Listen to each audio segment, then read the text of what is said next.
Pemirsa, kita akan membahas optimisme SBY sebagai Ketua Umum Partai Demokrat tentang elektabilitas partainya bersama Ketua Divisi Pusat Pengembangan Strategi dan Kebijakan Partai Demokrat Ulil Absar Abdallah serta pengamat politik Lembaga Ilmu Pengetahuan Indonesia LIPI Ikrar Nusa Bakti. Mas Ikrar, Mas Ulil. Ya. Pernyataan SBY tadi ini Mas Ikrar, Anda yakin elektabilitas Demokrat 3 besar? Kalau soal elektabilitas meningkat bukan mustahil ya. Kenapa Kalau demikian? kondisinya saat ini? Ya itu kan tergantung, lagi-lagi ini kan elektabilitas kan tergantung kepada suatu situasi dan kondisi tertentu ya. Yang ingin saya katakan di sini, Anda juga tahu bahwa belakangan ini kan gempuran terhadap Partai Demokrat boleh dikatakan mulai berkurang ya. Terlepas dari ada kasus Sultan Batu Gana, tapi nanti kalau Sultan Batu Gana misalnya ternyata ditetapkan menjadi tersangka, bisa saja bisa menggoncang lagi elektabilitas partai. Ya, jadi itu masih sangat temporer lah. Walaupun kalaupun saya misalnya menjadi Ketua Umum Partai Demokrat juga saya akan mengatakan hal yang sama dengan SBY. Kenapa demikian? Karena itu kan memberikan satu angin segar buat partainya, penyemangat supaya mereka pemilu. Betul, supaya mereka jangan begitu gelisah ya, karena Anda tahu dari hasil berbagai survei bulan yang lalu itu kan Demokrat bakal sampai angkanya itu ada yang di bawah 5% ya. Jadi itu kalau kemudian bisa naik sampai 12%, ya itu buat saya memang suatu yang bisa menjadi penyemangat begitu. Ini Anda tadi menyebut 12%, memang betul ini Mas Ulil 12%-an survei yang dilakukan Demokrat? Survei ini belum dirilis, tetapi data yang saya dengar itu kita ratingnya sekitar 12,6%. 12,6%. Dan survei ini dilakukan oleh lembaga yang selama ini cukup terpercaya, yang menjadi kepercayaan Pak SBY. Saya kira ada dua hal kenapa ada kenaikan angka ini. Yang paling penting menurut saya adalah kerja para caleg kita. Jadi begitu sekarang kan sudah eranya caleg turun ke bawah, ke dapil masing-masing, kampanye secara agresif, dan memang DPP itu memberikan tugas kepada para caleg-caleg kita bahwa sekarang ini Anda nggak bisa lagi jual SBY, nggak bisa juga jual partai. Kenapa itu Mas? Sudah tidak laku kah? Enggak, karena SBY kan tidak lagi menjadi presiden lagi, bukan lagi capres. Partai kita sekarang sedang hancur karena diterpa kasus kiri kanan. Jadi sekarang ini yang bisa menaikkan rating partai hanya popularitas dan kemampuan para caleg sendiri di bawah. Artinya ini caleg diajarkan atau didorong untuk lebih mandiri, betul, berjualan di dapil masing-masing. Jadi sekarang ini jualannya adalah jual diri kamu sendiri, jangan jual partai. Nah, karena saat ini memang sedang gonjang-ganjing seperti disebut Mas Ikrar. Menurut saya strategi itu jalan, jadi cukup karena kan terutama teman-teman yang sekarang ini incumbent ya, karena Demokrat sekarang kan kursinya cukup banyak dan incumbentnya banyak. Itu agak jadi poin plus dari sekali. Partai. Nah, yang kedua saya kira walaupun tidak signifikan adalah konvensi.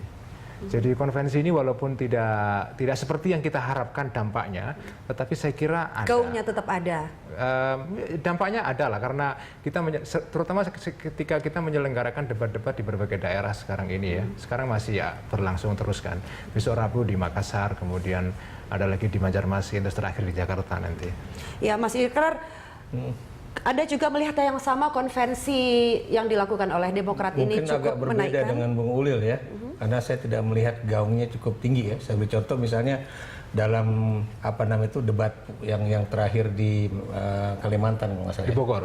Bukan yang sebelum ini di Bogor. Di Bogor yang ke-7 yang kemarin ya. Di Bogor yang terakhir juga ya. Di Balikpapan itu juga tidak terlihat ada pemberitaan yang cukup signifikan ya. Walaupun terus terang gagasan mengenai konvensi itu bukan sesuatu yang buruk, malah bagus. Kenapa demikian? Karena di Amerika Serikat pun ya, untuk menjadi calon presiden itu harus melalui satu konvensi nasional. Cuma kan persoalannya politik atau sistem kepartian kita kan berbeda dengan di Amerika yang cuma ada 2 partai. Ini banyak partai, sehingga kemudian gaung dari Demokrat itu memang tidak terlalu besar ya. Ya, Mas Ikrar, Anda katakan tidak terlalu besar begitu, tapi tidakkah kemungkinannya bahwa ini sudah 7 kali konvensi dilakukan di berbagai kota begitu. Nah, masyarakat di setiap daerah yang diadakannya konvensi itu, ini kan bisa juga menjadi responden survei, dan itu ternyata faktanya meningkatkan elektabilitas Demokrat dalam waktu 1-2 bulan bisa saja ini.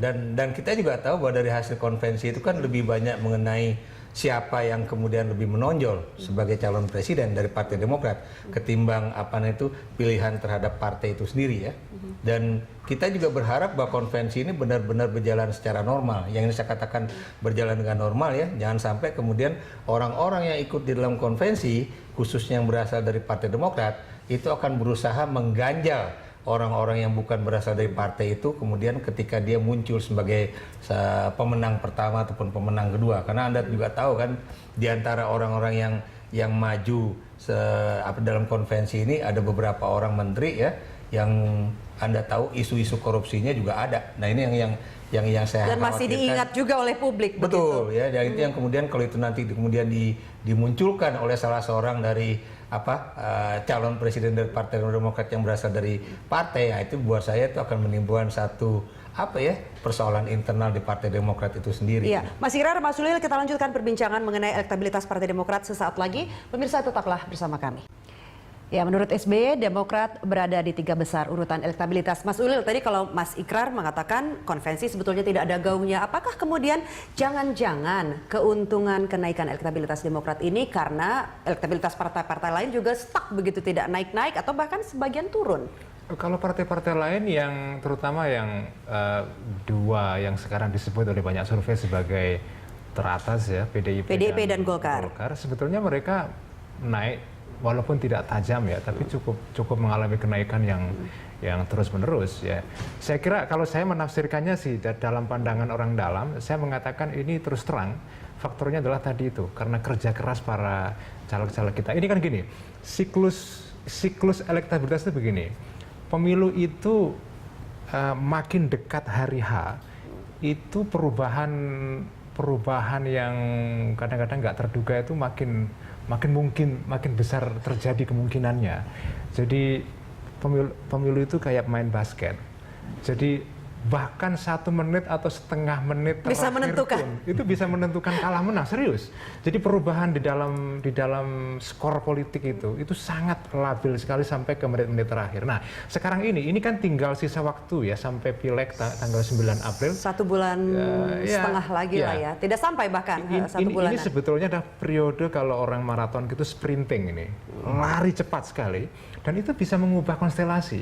Jadi Demokrat mungkin memang sampai sebulan yang lalu Demokrat itu skornya mungkin masih rendah, masih sekitar masih 1 digit ya, begitu. 7, 8, sekarang gitu. sudah nah begitu caleg sekarang bekerja keras itu langsung mengubah banyak hal, dan makanya kami yakin bahwa dengan skor ini kalau misalnya caleg bekerja keras terus sampai ke last minute itu sangat besar. Masih optimistis untuk menyalip ke nomor 1 atau nomor 2 paling tidak. Nomor 1 tidak mungkin. Nggak mungkin, nomor 2 juga nggak mungkin. Karena artinya ini goalnya hanya mempertahankan di nomor 3 besar. Level 3. Ya 3 besar karena sebetulnya sesuai dengan target kita resmi ditentukan bahwa kita itu targetnya 15%. Nggak mungkin kita kembali sampai 20 sampai nggak mungkin lah. Apalagi dalam waktu yang sudah sangat terbatas. Dan menurut saya fair, Partai Demokrat memang layak dihukum karena banyak masalah di dalamnya ya. Oke, menurut saya fair saja. Partai berkuasa selalu banyak mengalami masalah seperti ini. Punishment itu biasa, tetapi kita masih berusaha tetap pada big three. Nah, big three-nya itu kira-kira kita 15%. Jadi masih ada utang sekitar 2-3% minimal ya? Mungkin 3% ya. 3% ya, dalam waktu 1 bulanan ini? Insya Allah dalam waktu sebulan kalau kita sprinting terus ini sekarang kita lagi kerja keras di bawah semua, saya juga caleg juga di Jawa Tengah 3, di Pati dan sekitarnya, dan kalau kita kerja terus, kita sih menyemangati para caleg-caleg kita ya, bisa, we can make it. Nah, ini 1 bulan lagi nih Mas Ikrar. Kemudian Anda melihat bagaimana misalnya orang dalam caleg Demokrat seperti Mas Ulil ini katakan, bisakah kemudian 15% seperti target mereka 1 bulan lagi? Iya, kalau kita hitung bahwa 90% dari mantan anggota DPR itu mencalonkan kembali, termasuk di Partai Demokrat, saya nggak tahu berapa persen, mungkin hampir sama ya. Itu kalau kemudian tidak separuh dari mereka terpilih kembali, itu buat saya bodoh sekali. Ya. Kenapa saya katakan bodoh sekali? Karena mereka kan sebagai anggota DPR incumbent itu memiliki berbagai keuntungan menurut saya ya.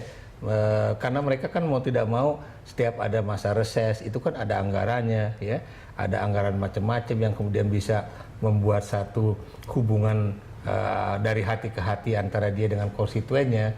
Nah, kalau kemudian dia tidak mampu melaksanakan itu yang saya katakan bahwa bodoh sekali dia. Dan Anda juga tahu bahwa di masa-masa sekarang ini bukan mustahil ya, persoalan bagaimana mereka mempertahankan hubungan antara konstituen dengan dirinya itu menjadi suatu yang sangat penting, walaupun terus terang 1 bulan terakhir ini akan menjadi satu titik krusial ya.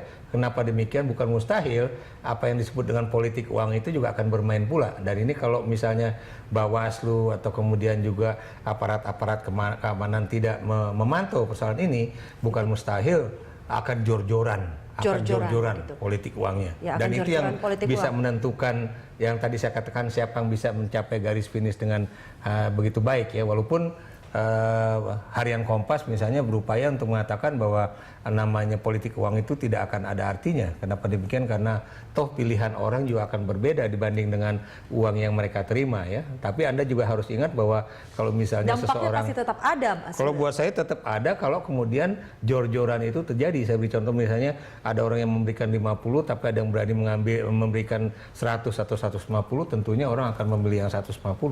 Bukan mustahil itu terjadi, tapi kalau lagi-lagi kalau penegakan hukum itu bisa berjalan dengan baik, itu saya pikir akan fairness itu akan terjadi dan hasil pemilu memang menunjukkan pilihan rakyat bukan karena persoalan uang. Nah, kalau isu politik uang ini masih marak begitu, nanti kita akan tanyakan ke Mas Ulil bagaimana kemudian strategi partai untuk untuk menangkal itu di lapangan nanti ya. Pemirsa tetaplah bersama kami. Ya, pemirsa, kita lanjutkan perbincangan Mas Ulil. Politik uang ini isu klasik tapi masih tetap saja seksi. Nah, untuk soal ini Demokrat posisinya di mana? Politik uang ini sebetulnya ada 2 cara mengendalikannya ya. Pertama adalah pengendalian dari segi sistem. Yang kedua adalah komitmen perorangan. Nah, kalau komitmen perorangan itu kembali kepada orangnya masing-masing.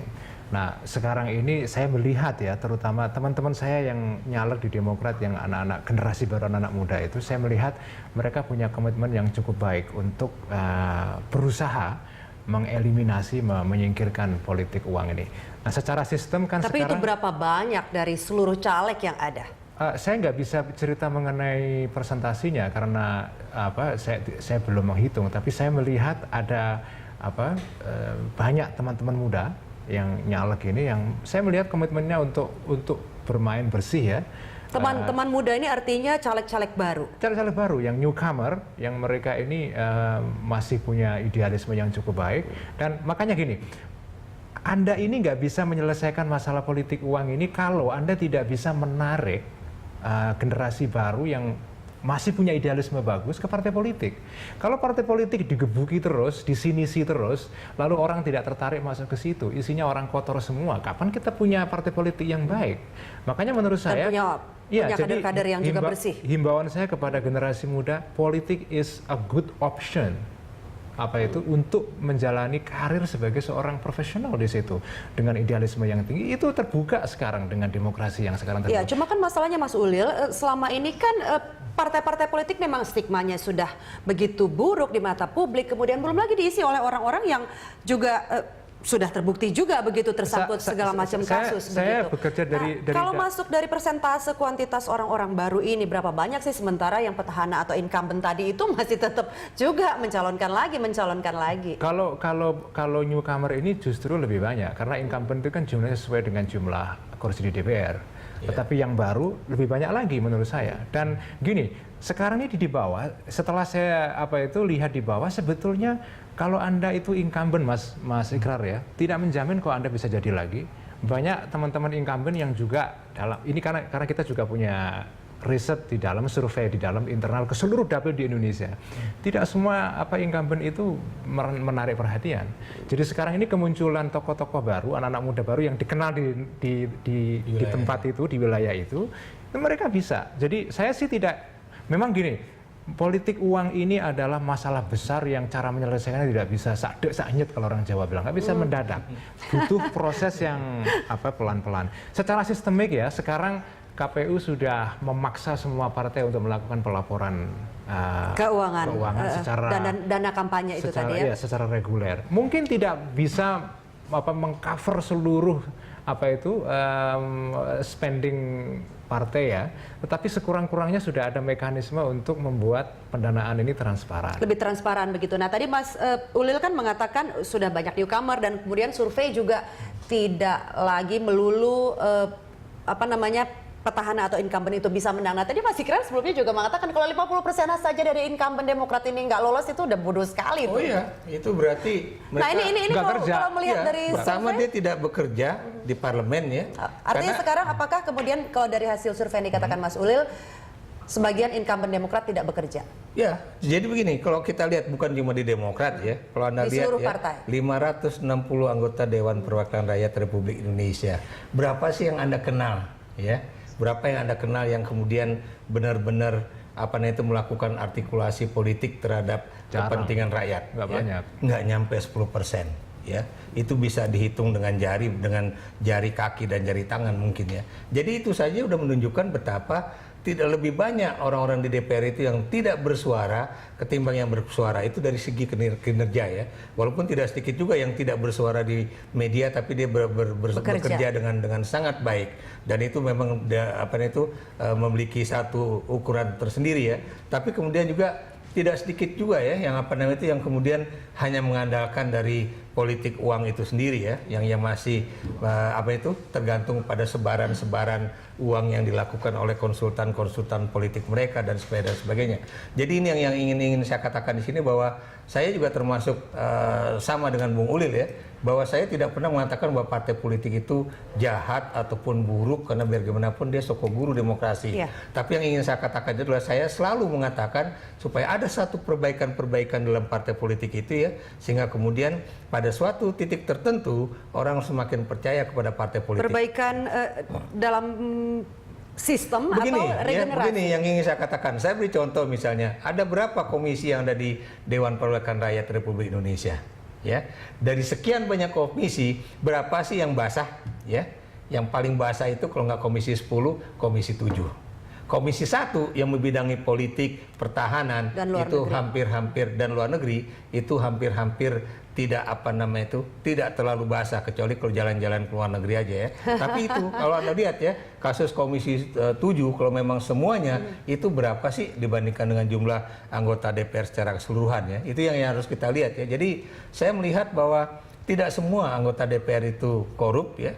Dan juga tidak semua anggota DPR itu tidak bekerja. Ya, meskipun yang tadi itu persentasenya lebih kecil daripada yang benar-benar lebih kecil. Walaupun persentasenya yang tadi saya katakan yang diketahui oleh masyarakat itu sangat sedikit. Makanya kalau Anda perhatikan ya, mengapa sangat mudah bagi orang yang suka muncul di televisi itu untuk kemudian terpilih kembali. Saya beri contoh dulu Mas Ganjar Pranowo ya, sebelum menjadi Gubernur Jawa Tengah, dia mengatakan, Mas, aku tuh ke daerah konstituenku, Mas, aku seneng loh karena itu rakyat di sana, wah, Mas Ganjar, aku ngelihat di TV, terima kasih ya. Itu nah ini Mas Ulil juga kemungkinan bisa terpilih nih kalau menjelang sebulan ini menjadi. Gini, muncul di TV itu kan di TV nasional. Kalau di daerah kan kadang-kadang orang nontonnya lain. Tapi tetap ada segmentasinya Mas Ulil, tenang saja. Ya. Tapi memang alhamdulillah kalau yang sering muncul di TV itu diuntungkan. Tapi gini, saya tidak mau mengatakan bahwa anggota tidak hanya melalui media saja pasti, tapi tentu juga tentang kerja. Menurut saya anggota DPR itu penting kerja di bawah. Baik. Nggak apa-apa nggak dikenal di media, tapi dikenal oleh konstituennya. Wah, baik. Kita masih akan punya segmen selanjutnya untuk membicarakan elektabilitas Partai Demokrat. Pemirsa tetaplah bersama kami. Ya, kita lanjutkan perbincangan. Mas Ikrar dan Mas Ulil, ini hasil survei satu hal, tapi masih ada waktu 1 bulanan lagi untuk menentukan atau untuk melihat nanti bagaimana kemudian hasilnya. Nah, apa sebetulnya yang harus dilakukan oleh partai politik untuk mempertahankan agar pilihan rakyat pada hari H nanti tidak berubah? Ini sekaligus menjadi closing statement. Kalau pemilu legislatif itu bukan partai yang dipilih, harus diingat, tapi lebih banyak kepada individu. Stigma, kemudian citra partai itu kan mempengaruhi, masih melekat pada itu memang akan berpengaruh. Dan buat saya itu adalah suatu hal yang positif. Itu sangat bagus kalau sebuah partai pengusaha penguasa itu kemudian bisa diberikan hukuman oleh pemilih. Pernah terjadi dengan PDIP, pernah terjadi juga dengan Partai Demokrat. Golkar juga. Golkar juga pernah ya. Jadi itu positif. positif bagi perkembangan demokrasi kita. Tapi lagi-lagi penentuan apakah dia akan terpilih atau tidak itu bukan cuma faktor nama baik atau nama buruk partai, tapi juga bagaimana kinerja dia pribadi dengan konstituennya itu. Nah, Anda juga tahu ya, pengumuman semacam ini, pernyataan SBY bahwa Demokrat akan menjadi partai nomor 3, itu bukan mustahil, ini akan juga menjadi bumerang buat Partai Demokrat. Kenapa demikian? Karena partai-partai lain menurut Anda? backfire. Kenapa demikian? Karena bukan mustahil partai-partai lain juga akan berupaya untuk menggejot elektabilitas para calon anggota legislatifnya ya, untuk kemudian bisa menyaingi Partai Demokrat, khususnya Partai Gerindra, karena Gerindra itu kan sangat eager banget, sangat ingin banget. Artinya ini kayaknya perebutan tempat ketiga antara Demokrat dan Gerindra. Ya betul. Jadi kami memang merasa bahwa periode terakhir ini periode yang sangat krusial sekali, dan kami bekerja keras untuk bisa tetap berada pada Big Three itu. Semua usaha kita lakukan. Kami mengambil pelajaran yang cukup penting dari peristiwa-peristiwa terakhir ini. Kita mendapatkan kritik, itu semua membangun spirit kami untuk terus bekerja dengan baik, perbaikan ke dalam. Kami sih optimis, tetap kita bisa sprinting, lari keras di injury time ini. Di periode terakhir ini, dan insya Allah sih kami bisa tetap pada Big Three karena kita punya caleg-caleg yang cukup banyak, incumbent di bawah. Jadi Demokrat diuntungkan karena kita punya infrastruktur caleg incumbent yang cukup besar tersebar di seluruh Indonesia. Ada partai lain yang mungkin lebih kuat dari segi pendanaan atau apa, tapi kita punya infrastruktur caleg incumbent dan itu kita manfaatkan semaksimal mungkin, dan it works. Sekarang kayaknya mulai kelihatan hasilnya dan itu kita akan teruskan. Nah, pernyataan Pak SBY tadi sebetulnya kan itu pernyataan yang soal backfire? Ya, berdasarkan fakta objektif dari survei, tapi itu juga dimaksudkan untuk memboost moral dan semangat dari para kader di bawah. Tapi harus diingat juga tadi kata Mas Ikrar bisa jadi backfire atau warningnya Mas Ikrar benar. Jadi ini kalau kita nggak hati-hati ya bisa terpeleset. Tapi insya Allah kita bisa menjaga pace kita supaya larinya tetap kencang ini.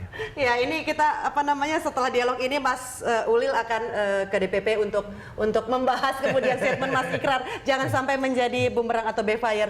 Kita akan lihat siapa nanti yang sprint testnya paling duluan di finish pada 9 April. Mas Ulil dan Mas Ikrar, terima kasih telah berbincang bersama kami di Berita Satu.